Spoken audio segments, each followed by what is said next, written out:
Being the sheriff over 1,000 square miles of Texas is big business. Over 250 employees, I have 75 automobiles, plus I'm responsible for the detection, the apprehension, and the prosecution of criminals. I also run one of the largest county jails in Texas. I feed almost 3,000 meals a day. Serious business. Crime is a very serious business. But have you heard the one about the deputy that dived through a window?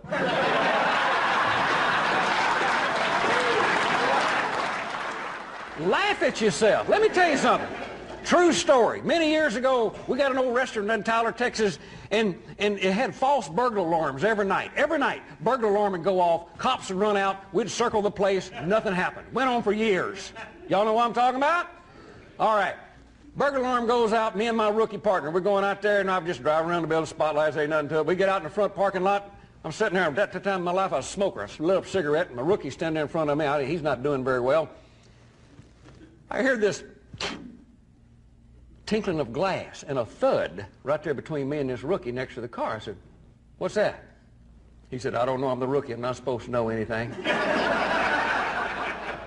And I heard again, and the tinkling of a glass. And out of the corner of my eye, I see somebody inside that restaurant is shooting at us. And I say, "Take cover!" So I run around on the other side of the car. I take out my .357 Magnum, and I get down behind a car like this. That's when I heard the engine start up.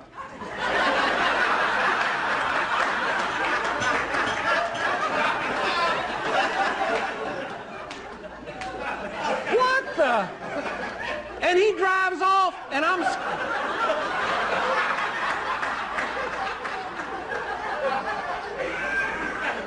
sitting in the middle. You ever seen a little fat man duck walking across the middle of a parking lot with a .357 Magnum? And this guy shooting at me from inside the restaurant. So I get this idiot rookie, and I say, "Hey, you gonna get me killed?" By this time, he's called for help. Everybody shows up, including the funeral home.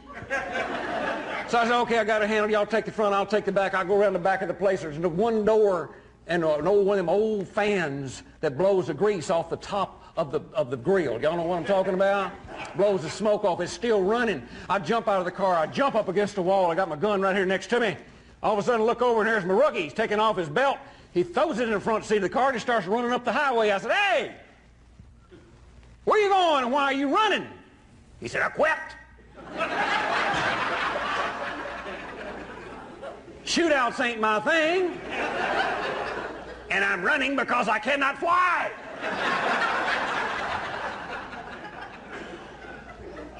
Got no time for him. We got a shootout going on here. I'm looking down that wall. I see that fan running, and I'm thinking, I can see through a running fan. I think I'll sneak down the side of this wall and look in and see what's happening.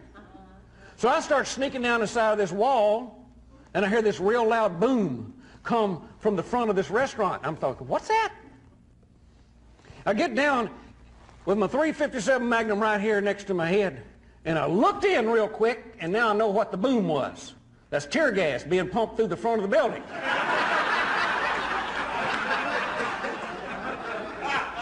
Hits me right here.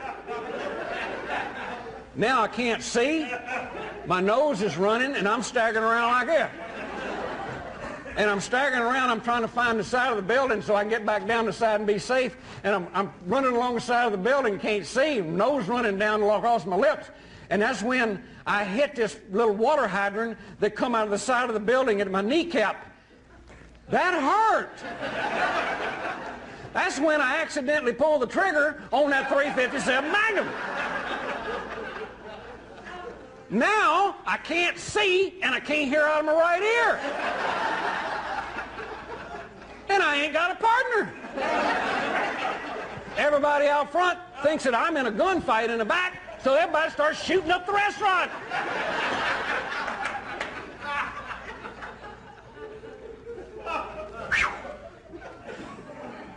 You say, what's the moral of the story? There ain't one.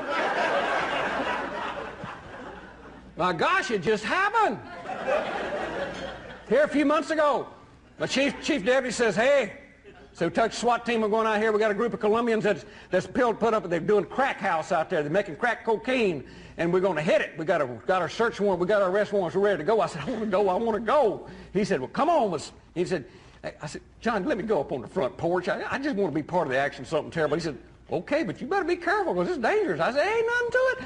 And so I know what's going to happen. That SWAT team's going to got a point, man. He's going to take this piece of metal. And when I give him the signal like this, he's going to hit that little window. He's going to rake out the glass. One on the other side is going to pull the pin out of that stun grenade. For those of you who don't know what a stun grenade is, it's a flashbang.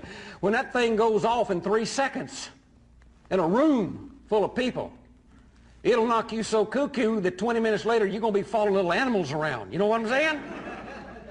But everybody gets knocked cuckoo. You go in and arrest everybody without anybody being hurt. That's what we're supposed to do. I give him the signal.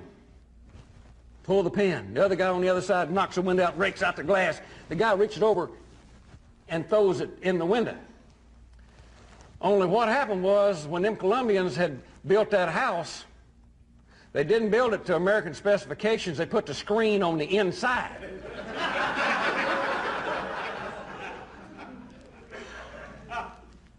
That stun grenade goes off with 1 million candle power. 187 decibels of sound, which is equivalent to standing behind an F-16 fighter jet with the afterburner on. 2,500 degrees Fahrenheit, burns a hole in the floor about 26 inches around. That thing bounced off of that screen right over between my legs.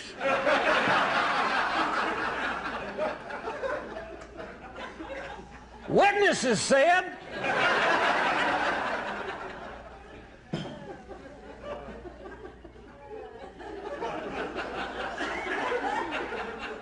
when that thing went off, I remember looking down and saying, oh, never got the second word out.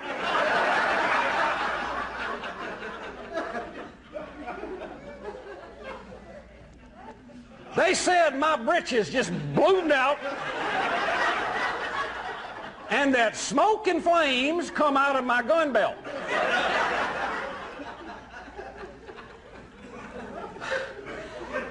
I woke up walking around out there in the front yard with the smell of singed hair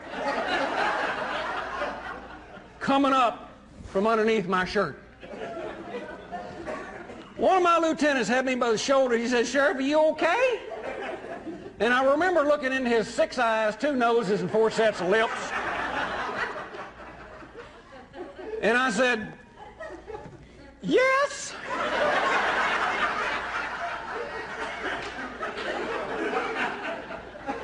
I'm okay. Let me tell y'all something. I got my clothes off. I was burned from the top of my boots clear up to the top of my jockey shorts. There was no need for Nair around my house because there never was a hair between my boots and here.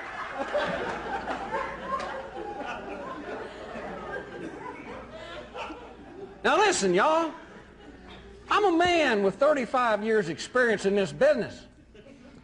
I've arrested some of the most notorious criminals in the world. Rapists, robbers, murderers, and burglars. Put my finger out and said, you're under arrest, buddy.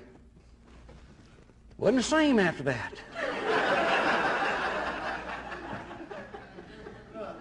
You walk up to him and you say, you want to get your hands up, okay?